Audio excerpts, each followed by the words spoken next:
వెండితెరపై వెలుగులు నింపిన రెండవ తరం నటీమణుల్లో రాజసులోచన ఒకరు. మంచి నటిగానే కాకుండా అత్యద్భుతమైన నృత్య కళాకారిణి కూడా. తెలుగుతో పాటు తమిళ, కన్నడ, మలయాళ, హిందీ భాషల్లో 300కు పైగా చిత్రాల్లో నటించి మంచి పేరు తెచ్చుకున్నారు. పుష్పాంజలి పేరుతో నృత్య కళా కేంద్రాన్ని నెలకొల్పి ఎందరినో నృత్య కళాకారులుగా తీర్చిదిద్దారు. విదేశాల్లో కూచిపూడి, భరతనాట్య ప్రదర్శనలు ఇచ్చి భారతీయ కళా వైభవాన్ని ప్రపంచానికి చాటారు రాజసులోచన.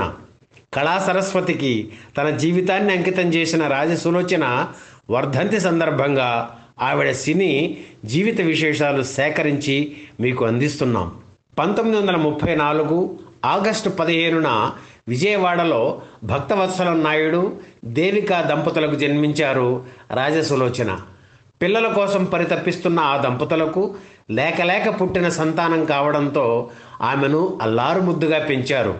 ఆ రోజుల్లో రైలు ప్రయాణం చేయాలంటే మద్రాసులో ఉన్న ఎంఎస్ఎం రైలు ఎక్కాల్సిందే. ఆ రైలు కంపెనీ జనరల్ మేనేజర్కు పర్సనల్ అసిస్టెంట్గా పనిచేసేవారు భక్తవత్సలం. ఆయన బంధువుల్లో అధిక శాతం మంది రైల్వే ఉద్యోగులే. మేనమామ ఇంట పుట్టిన రాజసులోచన అసలు పేరు రాజీవలోచన.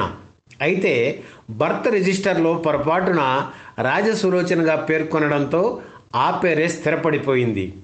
6 నెలల అనంతరం చిన్నారి రాజసులోచనను తీసుకుని వాళ్ళ అమ్మగారు దేవిక మద్రాసులో ఉంటున్న భర్త దగ్గరకు వచ్చేశారు. నాట్యం నేర్చుకోవాలని చిన్నతనం నుంచే రాజసులోచన కోరిక. అయితే ఆమె అమ్మా నాన్న దానికి ఒప్పుకోలేదు. నృత్యం బదులు సంగీతం నేర్చుకోమని చెప్పారు. పంకజం అనే మ్యూజిక్ టీచర్ దగ్గరకు పంపించారు. అయితే రాజసులోచన మనసంతా నాట్యం మీదే ఉండడంతో ఆమె నోట స్వరాలు పలకలేదు, శృతి కలవలేదు. ఆ తర్వాత కొన్ని రోజులు వయలిన్ చిట్టిబాబు దగ్గర ఫిడేలు నేర్చుకున్నారు. కానీ డ్యాన్స్ లేకపోతే బతకలేను అనే స్థితికి వచ్చారు రాజసులోచన. తల్లి మనసు కనుక దేవిక కూతురి బాధ అర్థం చేసుకుంది. భర్తకు తెలియకుండా పంకజం టీచర్ సాయంతో సరస్వతి గాన నిలయంలో కూతుర్ని చేర్పించింది దేవిక. రహస్యం ఎంతకాలం దాగుతుంది? భక్తవత్సలం నాయుడికి ఓ రోజు ఈ విషయం తెలిసింది. కూతురి కోసం ఆయన కూడా దారిలోకి రాక తప్పలేదు. డ్యాన్స్లో శిక్షణ పూర్తి చేసుకొని అరంగేట్రం చేయడానికి తన 13వ ఏట తొలిసారిగా అరంగేట్రం చేశారు రాజసులోచన. ఇక బయట ఎక్కడా ప్రదర్శనలు ఇవ్వకూడదని తల్లిదండ్రులు చెప్పడంతో ఇంటి దగ్గరే 4-5 పిల్లల్ని చేరదీసి వారికి నృత్యం నేర్పించేవారు రాజసులోచన. తమ ఇంటి పక్క వీధిలో ఓ యువతికి డ్యాన్స్ నేర్పించడానికి వెళుతున్నప్పుడు ఆమెకి పరమశివం అనే వ్యక్తి పరిచయం అయ్యాడు. కొంతకాలం అతను మిలిటరీలో పనిచేసి ఆ తరువాత ప్రగతి స్టూడియోలో స్టోర్ కీపర్గా చేరాడు పరమశివం. రోజు దారిలో కలిసి అతను చెప్పే కబుర్లకు పడిపోయారు రాజసులోచన. తెలిసి తెలియని వయసు కావడంతో అతనితో పీకల్లోతు ప్రేమలో మునిగిపోయారు. అతన్నే పెళ్లి చేసుకుంటానని తల్లిదండ్రులకు చెప్పేశారు. ఈ వివాహం తల్లిదండ్రులకు ఇష్టం లేకపోయినా కూతురి మాటను కాదనలేకపోయారు. 1951 సెప్టెంబర్ 11న పరమశివంతో రాజసులోచన వివాహం జరిగింది. పెళ్లికి ముందే గుణసాగరి కన్నడ చిత్రంలో నటించారు రాజసులోచన. ఓ నృత్య ప్రదర్శనలో ఆమె అభినయం చూసిన నృత్య దర్శకుడు రామ్మూర్తి ద్వారా ఆమెకు ఈ అవకాశం వచ్చింది. మొదట ఒప్పుకోకపోయినా ఆ చిత్ర నిర్మాత గుబ్బి వీరన్న ఒత్తిడి చేయడంతో భక్తవత్సలం అంగీకరించారు. 1951లో ప్రారంభమైన ఈ చిత్రం 1953లో విడుదలైంది. ఈలోగా రాజసులోచన గురించి విని ఆమెకు తెలుగు, తమిళ భాషల్లో తీస్తున్న కన్నతల్లి చిత్రంలో ఓ నృత్య సన్నివేశంలో అవకాశం ఇచ్చారు కెఎస్ ప్రకాశరావు. ఇలా ఒకే ఏడాదిలో తెలుగు, తమిళ, కన్నడ భాషల్లో పరిచయం అయ్యారు రాజసులోచన. ఆ తర్వాత అంతా మనవాళ్లే, చెరపకురా చెడేవు, రేపు నీదే చిత్రాల్లో చిన్న పాత్రలు పోషించిన తర్వాతే సొంత ఊరు చిత్రంలో హీరోయిన్గా నటించే అవకాశం ఆమెకు వచ్చింది. ఆమె తొలి కథానాయకుడు ఎన్టీఆర్. పెళ్ళైన ఏడాదికి తల్లి అయ్యారు రాజసులోచన. కొడుకు పుట్టడంతో అతనికి శ్యామ్ అని పేరు పెట్టారు.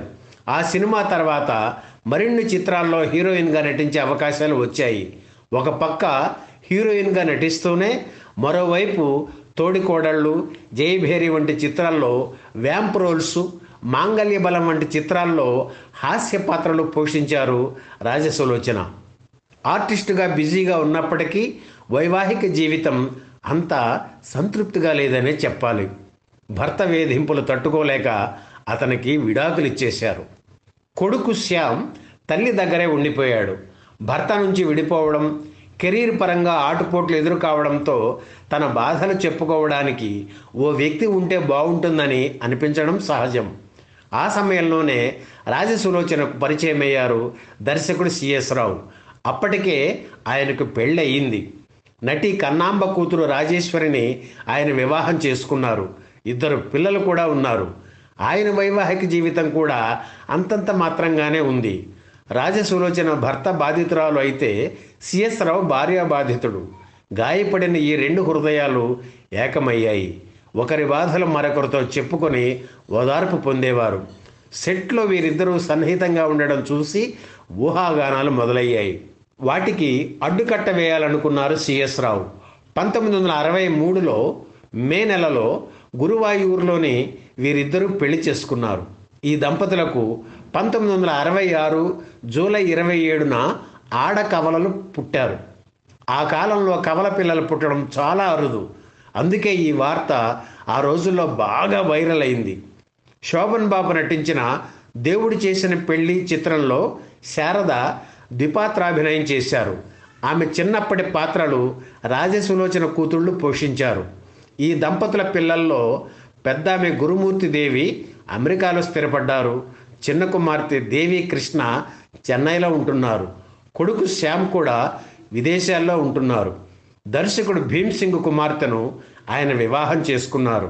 ఎన్టీఆర్ సరసన సొంత ఊరు, పెంకి పెళ్ళాం, వాల్మీకి, రాజమకుటం, ఏఎన్ఆర్కు జోడీగా 2 మిత్రులు, శాంతి నివాసం, శభాష్ రాజా చిత్రాల్లో నటించిన రాజసులోచన తమిళంలో ఎంజీఆర్, శివాజీ గణేశన్, మలయాళంలో ప్రేమ్ నజీర్, కన్నడంలో రాజ్ కుమార్ సరసన నటించారు. హిందీలో 4 సినిమాల్లో నటించారు. నటిగా ఎన్ని సినిమాలు చేసినా ఆవిడకు మానసికంగా తృప్తినిచ్చినవి సినిమాల్లోనూ బయట చేసిన నృత్యాలే. ఒకవైపు సినిమాల్లో నటిస్తూనే పట్టుదలతో కూచిపూడి, కథక్, భరతనాట్యం, వెస్ట్రన్ డ్యాన్స్ నేర్చుకున్నారు. కథక్ నృత్యాన్ని ఇటు లక్నో శైలిలో, అటు జైపూర్ శైలిలో ఒకేసారి నేర్చుకున్న మొట్టమొదటి కళాకారిణి రాజసులోచన.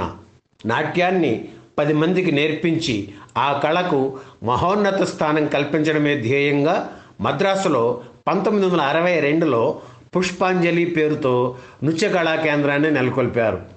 మహానటి సావిత్రి 1968లో దర్శకత్వం వహించిన చిన్నారి పాపలు చిత్రానికి నృత్య దర్శకత్వం వహించి తొలి మహిళా నృత్య దర్శకురాలిగా గుర్తింపు పొందారు. 1984లో తమిళనాడు ప్రభుత్వం రాజసులోచనని కలైమామణి బిరుదుతో సత్కరించింది. అయితే ఆమె కృషికి తెలుగునాట సరైన గుర్తింపు లేదనే చెప్పాలి. చివరి రోజుల్లో 2వ భర్త సిఎస్ రావుతోనూ రాజసులోచనకి విభేదాలు తప్పలేదు. జీవితపు చివరి మజిలీలో భర్తకు దూరంగా విడిగా ఉన్నారు రాజసులోచన. రాజమకుటంలో సడిసేయకే గాలి సడిసేయబోకే అంటూ మైమరిపింపజేసిన ఈ అరుదైన నటి రాజసులోచన 2013 మార్చి 5న చడి చప్పుడు చేయకుండా ఆ నటరాజులు ఐక్యమైపోయారు. ఈ వీడియో మీకు నచ్చితే లైక్ చేయండి, షేర్ చేయండి, వెంటనే సబ్స్క్రైబ్ కూడా చేయండి.